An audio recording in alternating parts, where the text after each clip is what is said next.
And now I would like to invite the medicine hunter to come up here. You heard him in the panel this afternoon, most of you. You got a sense of what he's like, and I don't think I need to say anything more about him. Anything else you want to know is in the programs. I'll just say to Chris, would you watch my signs there, because I'll give you a 10, 5, 0, and then I'm going to bring a cane, and I'll hook you off. Yeah. How much time do I have? Oh, 50 minutes. Is that okay? Yeah, that's fine. Okay. So please, another warm welcome for Chris Kilham.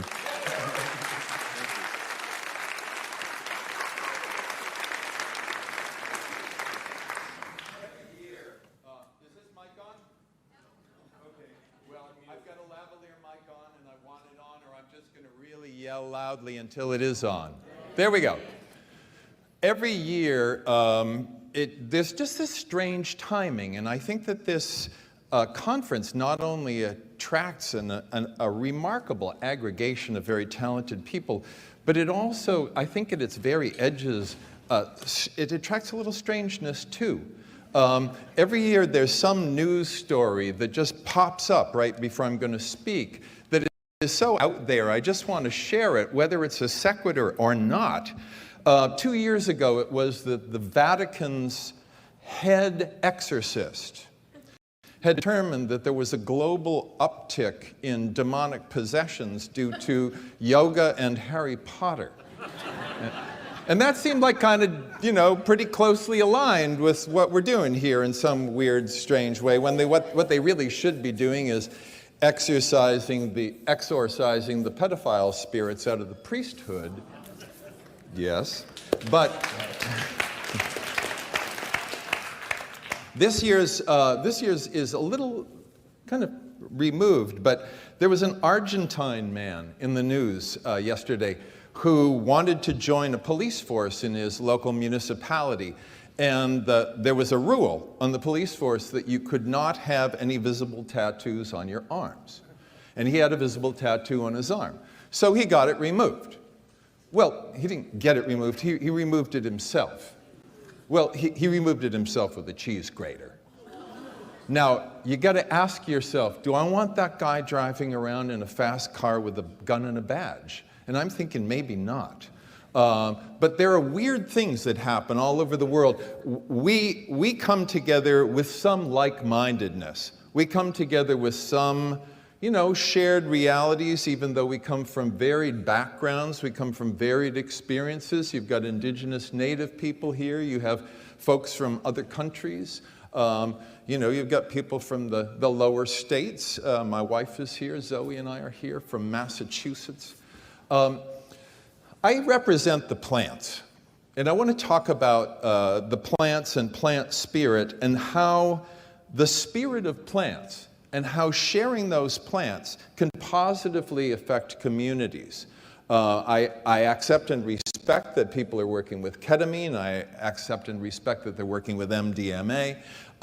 Certainly, there's tremendous work being done, and I have no criticisms of it, nothing but praise for it. I just happen to be a plant guy. I'm an ethnobotanist. I travel all around the world, and it's been my great good fortune to go very deeply into different cultures and to experience their plants, but more importantly, to experience how people are around those.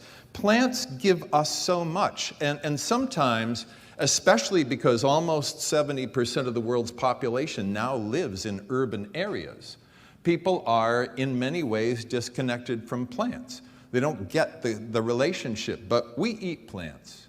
We build homes with them. We drink their juices. We decorate our homes and ourselves with plants. We wear their fibers. We use them to make incense, we use them for medicines, and we also use them for spiritual and divinatory and mental and emotional and spiritual healing purposes. And the plants provide all of this for us. And there are people engaged in peyote ceremonies, there are people engaged in ayahuasca ceremonies, there are people utilizing the psychedelic fungi in different ways, and I include those in the mix as well, even though they're not actually plants. And I want to share with you a little bit about some of my observations and experiences. When I first went to the South Pacific in 1995, It was to investigate Kava. I had been given, in 1979, I was at a dinner party with a bunch of herbalists, and herbalists are always pulling stuff out of bags. And they're saying, try this. And I'm always going, okay. And usually as it's in my mouth, I'm going, and what is this anyway? And in this instance, a guy had a little jar of this black goo. And we were eating with chopsticks at this dinner at a very beautiful home outside of Boston. And he said, go ahead, stick a chopstick in this and get a good blob of that. So I stuck a chopstick in and I put it in my mouth and my tongue kind of went numb. And I said, the heck is this stuff? And then in a few minutes I started feeling this kind of delightful, and this sort of expansion. It happened very fast. And I turned to my friend and I said, 2 questions. Number 1, what is this? And secondly, is this shit legal? And he said, well, it's Kava. And I said, okay. And I had heard the name, but I didn't know anything about it, really. And I said, is it legal? And he said, oh, yeah. And that stuck in my mind. And many years later, I was asked by a couple that had bought a gigantic botanical facility in New Jersey to help them to start up a big extraction business. And they brought me to their home, and they were, we had a long conversation, and they said, what do you think is the first thing we should do? And I thought, aha. And I said that the first thing you should do is extract and popularize Kava. And they said, well, what do we do to do that? And I kind of held my breath, and I said, well, you pay me a lot of money and send me to the South Pacific. And I'm expecting to be thrown out of the room. And they go, okay, all right, we'll do that. I'm like, yes! So I wound up in Vanuatu, South Pacific, and long story short, I was told to go to a far outer island called Pentecost Island and to look for a guy with tattooed legs. So this is kind of how my work goes, And to make sure that the guy with tattooed legs showed up, I went on the radio station on the capital island. Vanuatu, South Pacific has 250,000 people as a total population. So it's a small island nation spread out in about 100 islands. Their number 1 plant is Kava, Piper methysticum. So I went on the radio, and we told a chief in a certain village, because people listen to the radio at certain times of the day to get the inter-island news, that I was coming to Pentecost Island and make sure that Paya, the guy with the tattooed legs, was there. So I arrived, and there began a 10-year engagement with, a fascination with, deep immersion into Kava culture in Vanuatu. Now, how many people here have drunk Kava? Okay. How many people, if any, have drunk Kava in Vanuatu? Okay. Kava differs from Pacific Island nation to Pacific Island nation. The missionaries did a very good job of wiping out Kava in many of the islands for a long period of time. And when it came back, it mostly came back the way they do it in Fiji. Dried Kava root powder mixed with water, and you drink it, and you drink it, and you drink it. And in that instance, you drink about 12, 16 cups of this stuff, and you'll finally feel it. In Vanuatu, where Kava originated, where it dispersed then throughout all of Oceania, they take the fresh root. It takes hours to prepare the way they do it. In fact, it's kind of a funny scene. Around 3:30, 3:45 in the afternoon, somebody will go, hey, what time is it? And this is the standard joke. And then everybody else goes, it's Kava time. And they will literally just drop mid-machete stroke on whatever they're doing and walk off, because it's Kava time. And Kava time, it's usually in the instance of Vanuatu, it's the young men get together and they make and prepare the Kava, which is this big gnarly root with lots of roots coming off of it, and it takes a long time to prepare. And how you kind of get into the flow of that is that as a little kid you watch it being done, and that eventually you get invited to do it. And the older guys kind of sit around. And there are 2 ways that Kava is drunk in Vanuatu.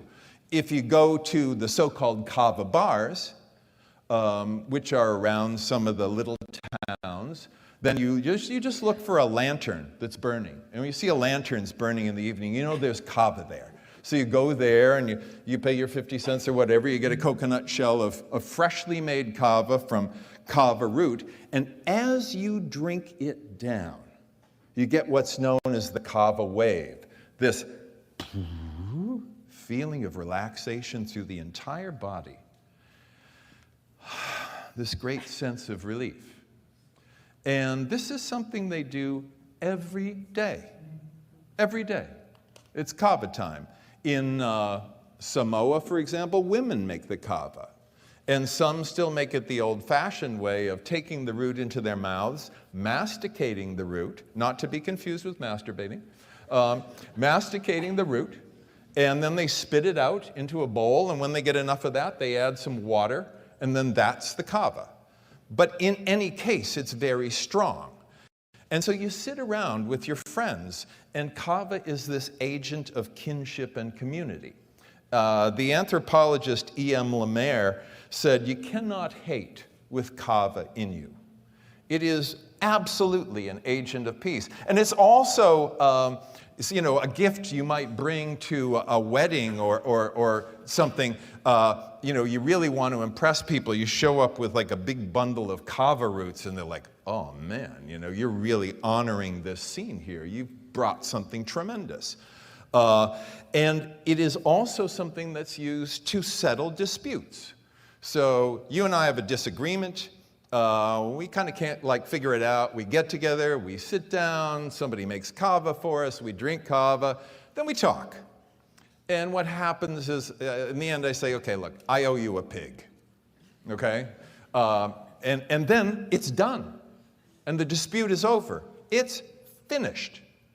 And this thing, when you start to see it, every day they get together and they sit around and they talk. What happened? I saw you out at Pongy Point. Were you going for lobsters? And you go, yeah. But I saw a ray out there, and they share.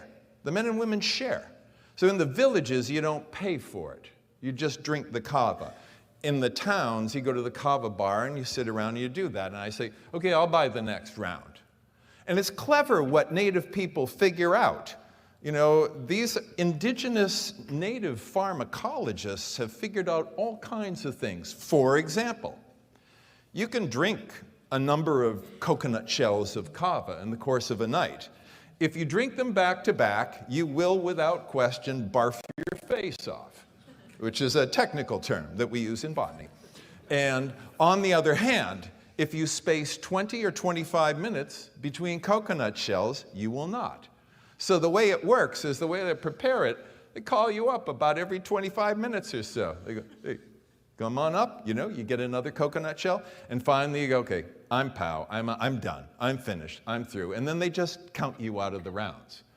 What I have seen in that culture is that the peaceful effects of kava, and when you drink enough of it, you are in a very, very beautifully elevated state. Total mental clarity. You might not be as perfect a dancer as you were when you started, because it's a muscle relaxant. I had the experience the first time I really drank a lot of kava of staggering, and really staggering out of the kava, the nakamal, the little kava hut in this particular village, and the guys were all laughing at me, And what I discovered was that in their society, they all take turns laughing at each other. And nobody takes offense. And it's this good-humored thing. So everybody's laughing at you. And then I do something, everybody's laughing at me. And this is just part of this flow, but there's this overall sense of togetherness, this overall sense of cohesion, this overall sense of community. And even though kava is not what we would call a psychedelic, it can be profoundly psychoactive. And at a certain point, you'll see people sitting there and they're communing with their ancestors. And they're drawing upon the wisdom and the knowledge of the people who've gone before. And by the way, the tradition changes. When I first went to Vanuatu, and I was in native villages, it was done a certain way. And when Zoe and I went back about 5 years ago, because I had a 10-year run and then I hadn't gone for a bunch of years, it was a little bit different, because everybody had a cell phone and they were playing a little music while they were preparing the kava, but it was the same kinship and community. And what I have seen in Vanuatu is that this is something that brings people together.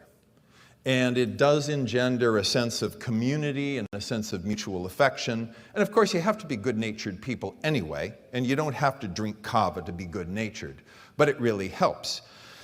But kava also has an interesting origin story in one tradition. My friend Paya, the guy with the tattooed legs, was a prince. He was the grandson of the last king of Tahiti. And he was really born he was born in the wrong time. He should have been born like 200 years ago when he could have led an army. He was just that type. Big guy, he seemed bigger than he was. He had tattoos from his waist all the way down to his ankles. And he was a character who could go someplace, and I saw him get hundreds of farmers to grow different things just on his say-so. He had that kind of magnetism. And, but he told me about, how this came about was that friends of ours who lived in kind of an idyllic village in a beautiful bay facing a volcano, they were wiped out. They were wiped out by a tidal wave. 4 old people who were in the village that night when the tidal wave hit were sleeping in their huts, and they all died and were washed out to sea. Remarkably, everybody else in the village was up the hill in a wedding, so they weren't killed. But all of their possessions were taken away. They had nothing. So Paya called me up at home, and he had this great voice. He could make a bologna sandwich sound like the most important thing in the world. He was like, "Chris, we must do something." And it was just, so you just want to listen to this guy because he had such a fabulous voice. And he told me that what he wanted to do, since he was one of the only 2 living, trained firewalk leaders in the Polynesian tradition out of Tahiti, he wanted to hold a great big firewalk and raise money to help rebuild the village. And I go, "That's a great idea, Pai. That's fantastic." So, he wanted me to come, and I said, "Yes, of course I will come." And it really didn't sink in what I was enthusiastically saying yes about. I just thought, this is great. I'm going to go back to Vanuatu and we're going to firewalk. So anyway, I got there, and the myth is that when the Tahitian people were having a famine, the goddess Hinanui came to them, and she said, "I will show you what to eat and what to drink if you just perform this ritual for me." And they're like, "Great, we're hungry and we're thirsty. What's the ritual?" And she explained it to them, and they're like, "Maybe not so much. I might be able to go a few more days," because she was wanting them to walk on fire for her, to show their devotion. And the firewalk, and I respect anybody who firewalks anywhere, whether they're doing a backyard empowerment workshop in Marin County, or they're doing it in Polynesia, or they're the Javanese fire dancers. This firewalk just happens to work like this. You get about a 35-foot long pit. It's about this deep, about 15 feet wide. Takes weeks to put this thing together. You get about 50 tons of wood, put it in there, along with bamboo in the bottom, so there's ventilation. And then you cover the top of it with river stones. So you get about 24 guys. All they're doing for 2 weeks is setting this up. Meanwhile, the women are preparing food, because the whole idea is at the end of the firewalk, you're shown what to eat and what to drink. And the drink part, of course, is kava. The guys who came over from Pentecost Island to the capital island to work on this firewalk brought with them over a ton of kava. Not for the firewalk, just to drink while they were there working. Okay, these are like the real serious kava drinkers. In fact, they have a legend. You see, my home village, if you will, Londar, which used to be called Bay Martelli until it was wiped out by the tidal waves, is legendary because it faces the Maroom volcano. And the Maroom volcano sits right there in the bay. And and it's live. And at night it lights up the sky and you see these yellow and gold and purple lights coming, on the clouds as a result of the reflection of the volcano. And most of the time, the heat of the volcano blows out to sea. But every once in a while it turns and it faces the bay. And the bay gets baked, and the people run for cover, and they wind up lying in the streams and going deep into the island and hiding into the interior until it's over. And that kava in the ground bakes in hot, hot, hot ground. And it's known all over as volcano kava. And they're like, "You've drunk volcano kava?" And it's great cred. It's like, "Yeah, all the time, man." They're like, "Whoa." So these guys, they drink volcano kava, and they can't get volcano kava on the capital island. So they brought like a ton with them just to drink in the evenings. So we get this whole thing done. And I'm still in la-la land about it. I'm still thinking, this is a great, great thing, We get the whole pit done. About 2 tons of yams have been prepared. Sorry, you vegans, but about 8 pigs have been killed, a couple of oxen. Tons and tons of coconut has been shredded. A lot of kava has been shredded and prepared to make kava. And the morning of the firewalk, you go out about 5 o'clock in the morning and you pour the traditional 5-gallon jerry cans of kerosene down into the fire. And obviously not traditional, but a great way to start up the wood. And then you take sticks and you stick them in kerosene and you light them. And if you know about kerosene, it burns very slowly, and you stick it down in there. And then eventually you hear it. It's starting to burn. So we do that. And then Paya sets up a perimeter around this huge fire, this pit. I said, "Why is that?" And he says, "Well, it's not safe." And the not safe is that during the day, as the fire heats up, as 50 tons of wood start burning under these river stones, turning them so red hot that you can flash fry steaks on them. And I'm not kind of liking that overly much. Many of the stones start to explode. And they send these fiery little stone missiles in the air. And so the perimeter is so that you don't get your eye knocked out by a flying missile of stone. And I'm looking at this during the course of the day, and I'm thinking, this isn't actually as fun looking as I thought it would be. Faced with the reality, the terrifying reality.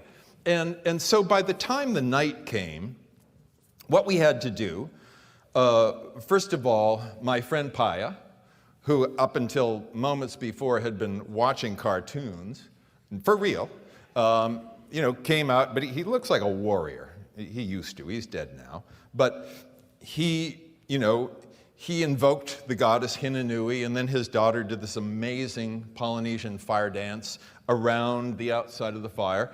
And then 6 of us were given these huge, huge pieces of bamboo to go around the fire and to beat the stones. Why do you beat the stones? Well, because you don't want people who firewalk to fall into fire holes. So now I'm thinking, this is not fun at all. And I'm out there beating the stones. This is great. This is really great. I don't want anything to do with this. And the little voice in my head is going, you don't have to walk on this fire, right? You can just say no thanks. But I know it's not true. So I'm bargaining with myself from that point forward. So then all these guys, these amazing native guys who I really love a lot, you could not work out in a gym if that's all you did and be half as muscular as these guys. Okay, they're just full of muscle and they're ready for anything. And so they line up because Paya tells them to line up for the fire. So I figure, I'm going to get to the back of the line. That's what I'm going to do. I'm going to get to the back of this line. I'm going to watch everybody walk, and then I'll check it out. So I'm back behind about 24 guys, and I'm feeling like relatively chill about this, and I know there's Kava waiting for me. This is a plant medicine thing somehow. So I'm there, and it's Paya who's going to walk, and right behind him, his kind of right-hand guy, Kami. Kami looks back, sees that I'm at the back of the line. I've just been made an honorary chief. He comes running up and he goes, "No, man, you're important. You're honored here. Come with me." Thank you so much, brother. So now I'm just ready to crap my pants and run away. And I want no part of this. And I am terrified, absolutely terrified. You know, people tell you that there is a special state of mind that you get into for firewalking. Oh yes, you prepare, you put yourself in a Zen-like state, you fast, you blah, blah, blah. It's not true. It's just not true. When you're facing this massive, roaring inferno of fire. I've heard some great explanations about it. Well, you see, there's incipient sweating at the soles of the feet, so when you walk across the stones, you don't feel it. Bullshit. Or there's enough dust from the fire that it settles on the stones, and so therefore it creates a protective layer. Bullshit. Okay, these are just burning hot, red hot stones. But there is Kava at the end of this at some point. So Paya goes out there, and I know he's a firewalker, and anyway, he has calluses on his feet like this, okay? So I'm dismissing that out of hand, because it's like, he's been doing this since he was young. He's out there, he's walking back and forth and making it look easy. And then Kami, who's just up for anything, walks the length of the fire. And I got 24 guys behind me waiting to do the same thing. I get a choice, run or step in. And this is the psychedelic experience. I step into the fire against all of my very best self-advice. And there is nothing. And I step. Oh, the stones are uneven. Did I tell you it's dark and there are fire holes between them? And walk. You can't walk overly fast, and you certainly don't want to walk overly slowly. But on uneven stones, step, step, breathe, step, breathe, step, breathe, step. Get to the end. Now, Paya wants everybody in the crowd to know that this isn't a one-off thing, so we all do this like 5 times. And by the end of the 5th time, I am just like ready for Kava, folks. I just want that Kava. And it's a great honor for the young guys come running up to us with coconut shells of Kava, and we drink them, and I'm with Paya like, "That it, man?" He's like, "Yeah, man, that's it." And then what he does is he opens up the fire for anybody who wants to walk the width, so about 15 feet, which is still amazing.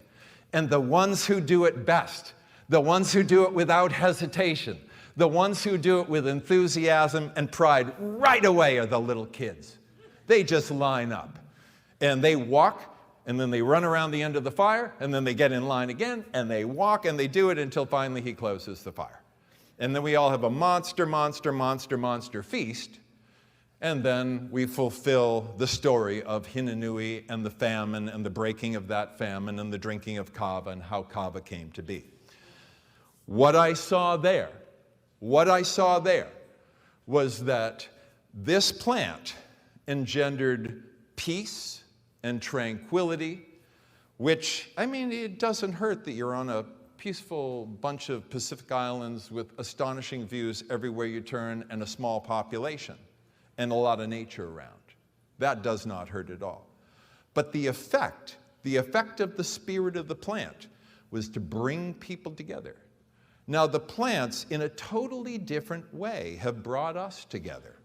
There are people here who are utterly devoted to peyote, to San Pedro. There are people who are devoted to ayahuasca. And then, of course, there are people who are working with the mushrooms, doing all kinds of different things. I ask people wherever I go. I'm a repetitive question asker. And one of the things I ask people is, tell me, are you working for the plants or are the plants working for you? I ask this to directors of botanical gardens and researchers in labs and all kinds of folks. And most of the time, nobody's been asked this question before, and they go, I'm definitely working for the plants. There is this sense that the plants call out to us. And I don't mean they go, hey buddy, come on over here. But they call to us nonetheless. I've been repetitively called by plants. Kava in Vanuatu, maca in the Andes, ayahuasca in the Amazon, tea in China, rhodiola in the Tian Shan Mountains on the border of Kazakhstan. These plants call. All of a sudden they become a fascination. It's like, hey, come on, work with me a while. Help popularize me a while. And so, okay, faithfully so. But what I see with these plants is that it's not just the engagement in the moment, consuming the plant, whatever it is. It's the total expansive effect that these plants have in culture. When I was in the Indian Himalaya, I've been there a number of times, but I went there specifically to go around to different Shiva temples all around the Kumaon Hills in northeastern India. And if you know about the tradition of Shiva, in the Hindu pantheon, you've got Brahma the creator, Vishnu the preserver, Shiva the destroyer. And Shiva's kind of the dude that the other gods are afraid of because how many people here read comic books as kids? Okay, how many people read Silver Surfer? See, okay, then you know what I'm talking about. Silver Surfer was the only superhero who could actually destroy the universe if he wanted to. So he was like a really touchy guy, you know, and people tried to, you know, be nice to him because you didn't want to piss off Silver Surfer because then he'd destroy the world and then there would be no more comic books. But so in this situation, Shiva's kind of the big dude. And the temples that are devoted to Shiva all have a representation of cannabis.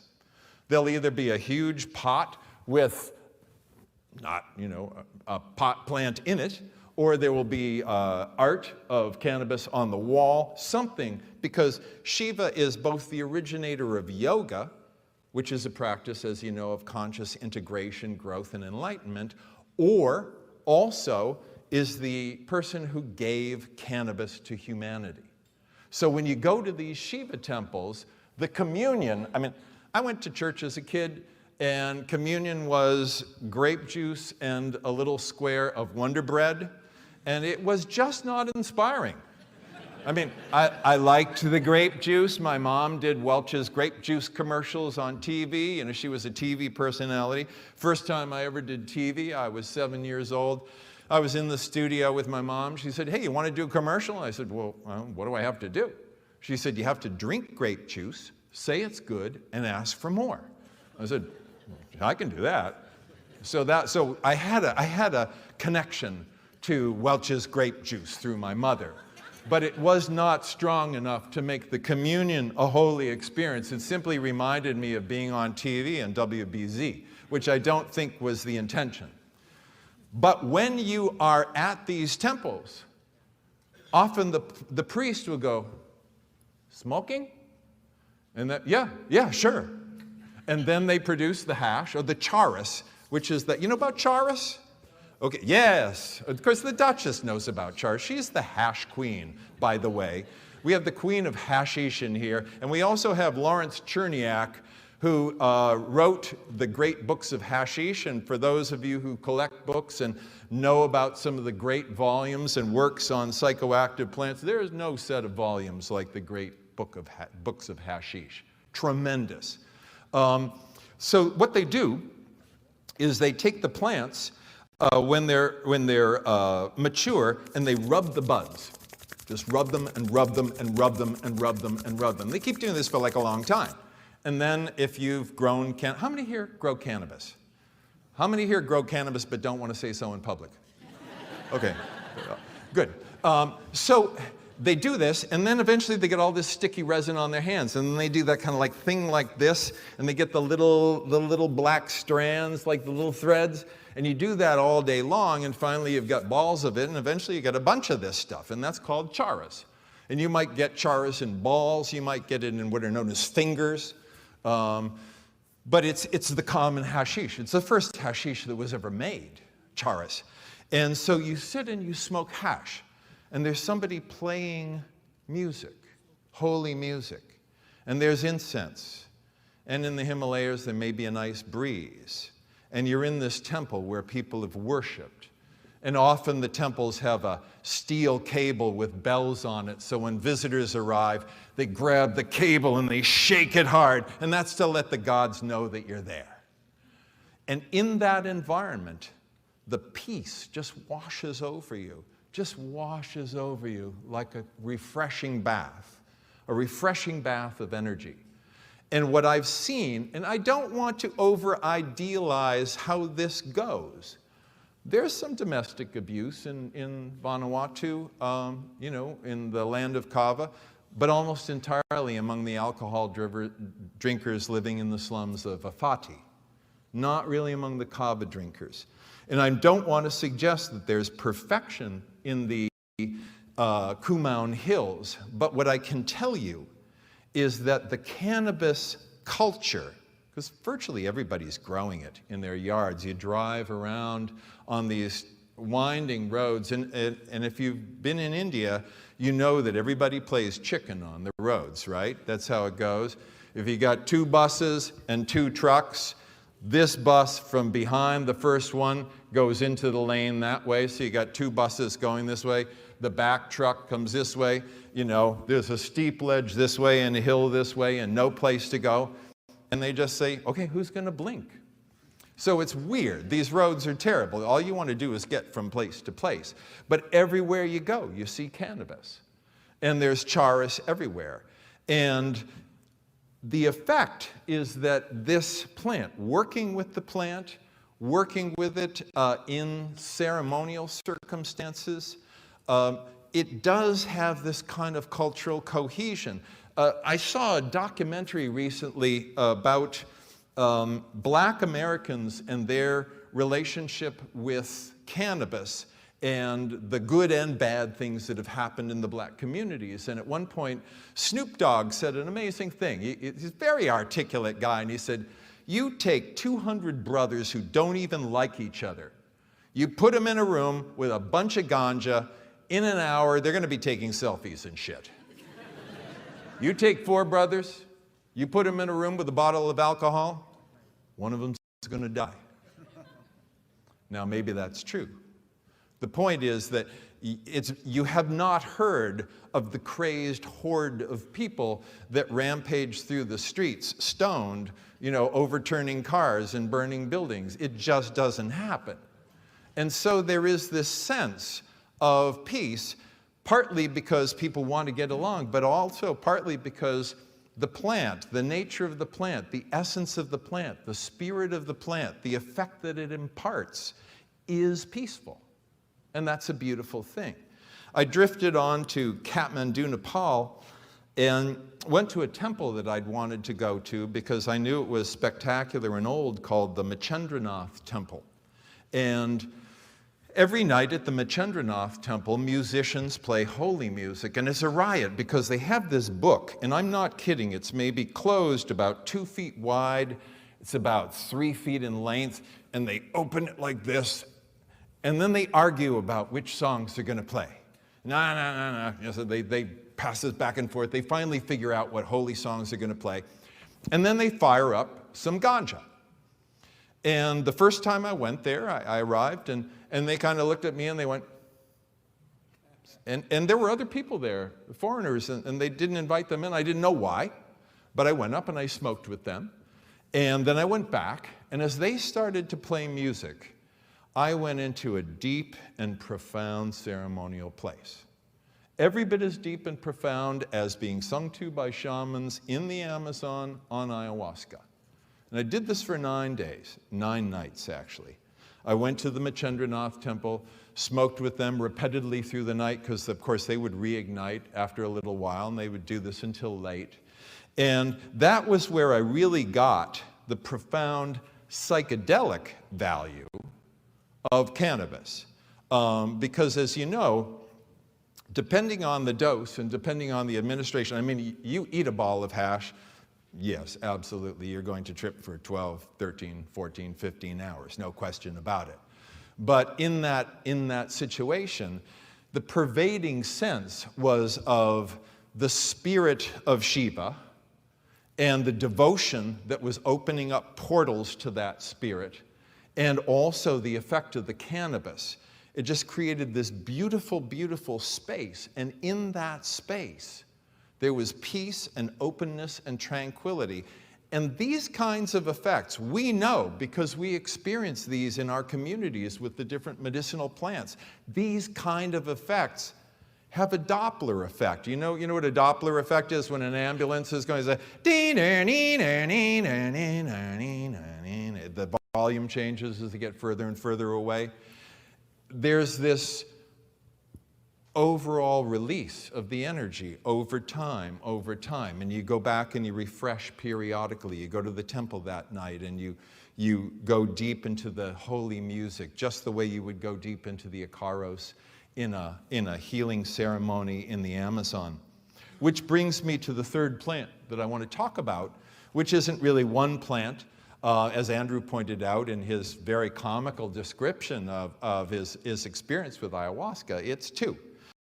You have the vine and you have the leaf. And the mystery in botany, the mystery in science, is how among 80,000 higher plants in the Amazon, how anybody figured out to take one of 10,000 vines, this one, and one of 80,000 plants that have leaves, this one, and put them together and say, and there's this whole crazy cockamamie idea of trial and error, okay? Yeah, and you figure out, mathematicians have figured that the trial and error possibilities of coming up with that combination are about 16 billion to 1. Because there's nothing about the plants that go, psychoactive over here. So how do they know? The reductionists will say, of course, it's trial and error. How could it be anything else? And then you talk with the native people and they go, well, the plants told us, obviously. Like, don't the plants talk to you? I mean, the first time I went to a native indigenous shaman in the Brazilian Amazon, I was living with natives. My introduction to the Amazon was living with natives on the river for a month. And she did this little ceremony on me with a little tiny plant called Vasurinia. And if you know the plants, Vasurinia is called little broom. And it's used to clear energy from your aura. And she was touching me about the head and shoulders, and then she stopped and she described in remarkable detail a problem I was having in my work with two people. She didn't know anything about me. She'd not met me before. There was no prior communication. She simply told me this, and I said to her, I said, Edna, how do you know this? And she said, oh, I don't know it. She said, the plant knows it. See, it's still got its roots. Which was a perfect explanation for her, and I'm going, yeah, okay. And she says, see what happens? I touch you with the plant, then the plant sends the message here, and then it goes here, and then I tell you. Now you understand? And of course, oh yes, of course, it's perfectly well explained to me now. So the plants told them. Now, they probably didn't say it linguistically, but somehow, attractively, either by glowing in the dark, by somehow calling to them psychically, they were able to put these two things together. And the effect, if you've been down to the Amazon, if you've drunk ayahuasca, and again, I'm not suggesting that the entire scene is perfect. There are predators, as there are in all scenes. There are people who do it poorly, as in all scenes. There are people who are corrupt, who just want your money or whatever. That's going to happen. But the people who are devoted, the people who are really into this, are many, and they're vast, and they're intertribal. And one of the things that has happened that is beautiful about ayahuasca is that it has caused a revival of shamanism. About 25 years ago, pretty much every anthropologist who was down in the Amazon was saying, look, you know, the shamans are just dying out, and every time a shaman dies, we lose a library. And it'll never come back, because their tradition is oral, not written, and nothing's chiseled in stone because it's all a forest, and there's very little stone in the Amazon in the first place. And so what happens here is that this plant, this combination of two plants, on the one hand, has helped to revive shamanism, which was dying out, just plain dying out. People say, look, you know, I don't want to go learn from my grandmother and stay in a hut in the forest and hoping that maybe I can do something with this at some point. But then when they see people coming in need, in real need, and I don't call people who go down there ayahuasca tourists. I think that's insulting. I think it's demeaning and offensive. I think really they're pilgrims. And they go because most of them need something. They need healing. They haven't gotten it from Prozac. They haven't gotten it from the therapist they saw. They haven't gotten it from the things they've tried. Often it's a last resort. And they go down there, and in many instances, they get some sort of resolution for physical problems, for emotional problems, for mental problems. This is the power of the plants.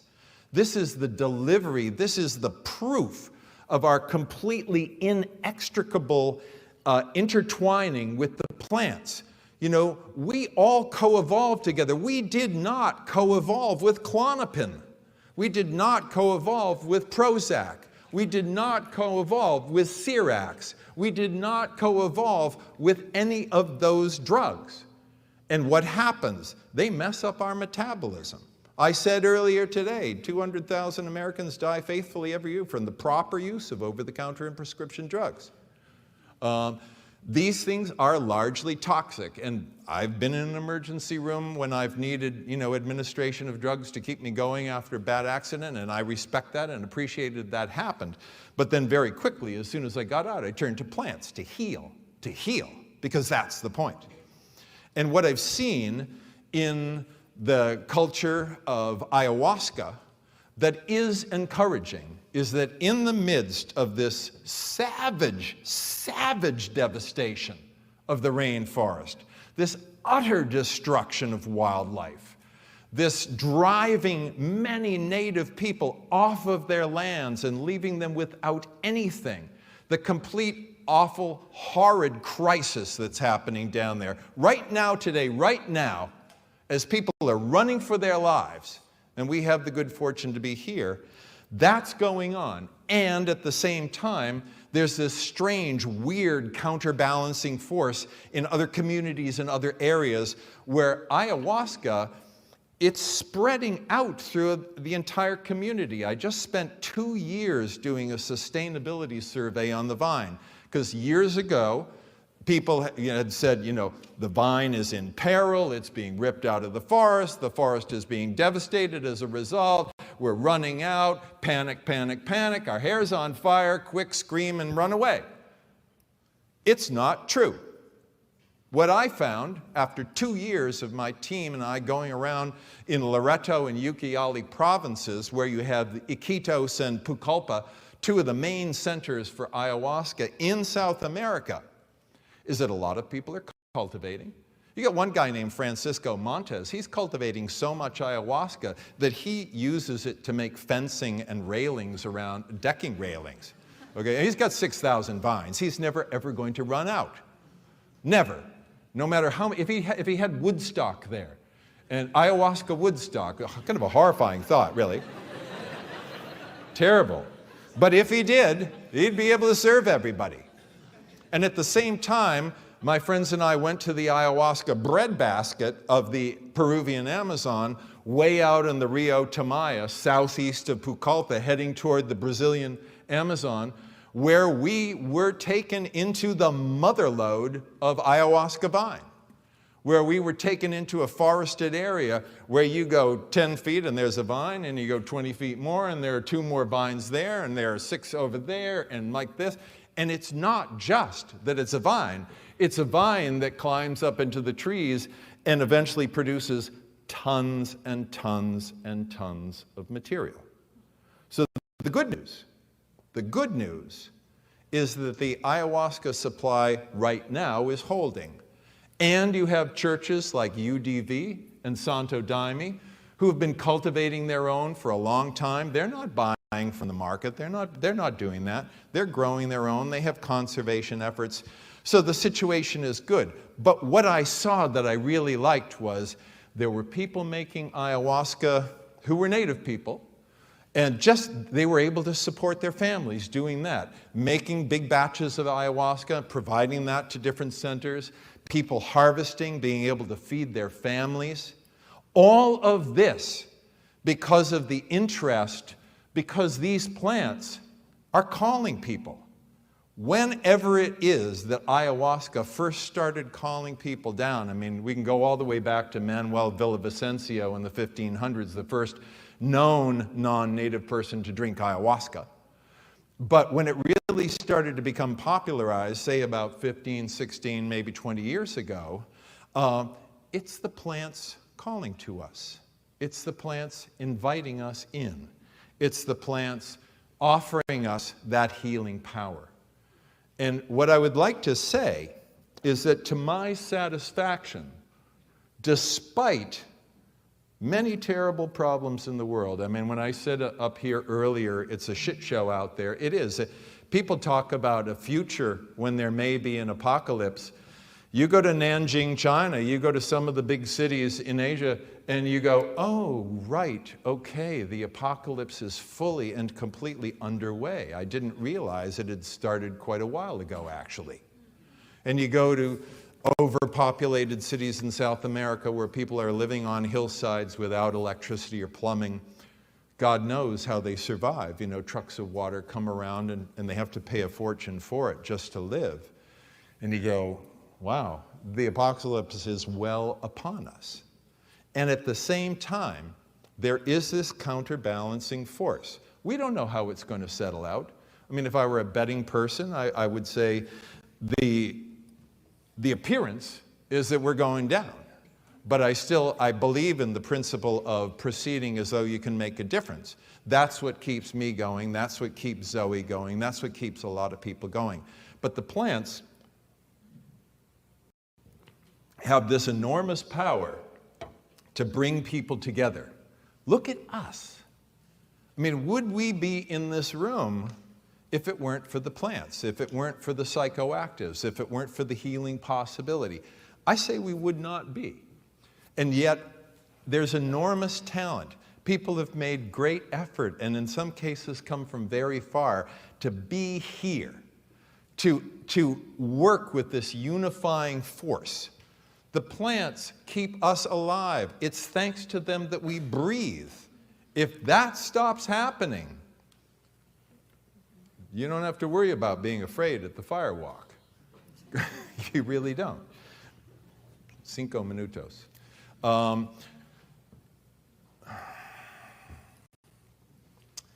Hawaiian elder said a beautiful thing that I never forgot because it was such a powerful statement. And I may have said this at previous times, I don't know. He said, true healing puts into order the body, the mind, and the spirit with the past, the present, and the future. That leaves nothing out. What that really is talking about is full integration. Will the plants alone deliver that to you? No, I don't think so. I really don't.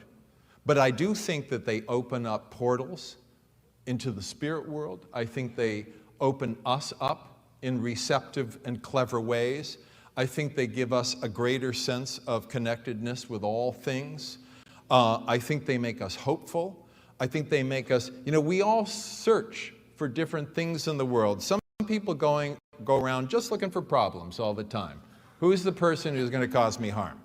And some people go around the world just looking for great opportunities. Oh, what's the next wonderful thing that's going to happen? I think that the plants tend us toward the positive, tend us toward the whole, and then we have the opportunity, with our minds thus opened and our hearts thus opened, and the experience that we have that is so deep and profound, because you know in that psychedelic experience, no part of you gets left behind, that it is possible for us to take advantage in all the best, most positive, non-exploitive ways of that tremendous healing power, that unifying power, and together, in all of our respected efforts, use that to bring ourselves forward, to carry the medicine forward, and hopefully, as a result, make this world a better place. Thank you so much. Amen.